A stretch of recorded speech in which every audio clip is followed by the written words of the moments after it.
Yes, Tamil Nadu is located in the southeast coast of India, and it has a Gulf of Mannar Biosphere Reserve where you can able to see the dewgong, that is sea cow, coral reef, sea grass, turtles and so on, which is not present in other parts of India. That is one. Second one, we have the mangrove ecosystem known as like Pichavaram mangroves, which has the Avicennia and Rhizopora, two species, which is salt tolerant plant which can grow in the salt water itself. In, now, what is the problem? Due to the increase of population, what happened? Pollution also increase. Let's say a common word you can say, when pollution increase, when that it means indicates population has increased. Similarly, what happened? Domestic sewage, industrial sewage increased, and slowly due to that industrialization, so many natural forms like sand dunes that has been destroyed. Mangroves are also converted, or what some people, aquaculture people, enter slightly into the border of the mangroves. So these are the issues we have to be careful in Tamil Nadu to restrict this pollution, and government is taking so many steps. Even though government is taking steps, people should involve, they should know the importance of the biodiversity and also the nature. Well, you say the government is taking many steps. I was watching a debate on Indian television last night, and there was a clear suggestion the government is actually giving the green light to many companies to build ports, to build power stations, to take the sand off beaches, to cut down the mangroves and use those areas for farming. So, I mean, are you right? I mean, is this government really protecting its own coasts?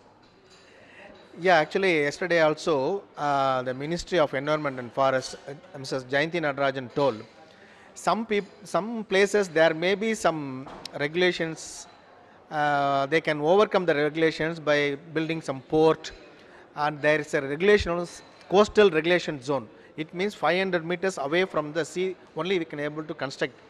But some people, some exemptionary permission they have taken, and if there is any complaint, definitely the government will take care of. This is a statement told by the minister yesterday. So when there is any problem due to that encroachment of the tourism development or mining of the sand, definitely they will take care.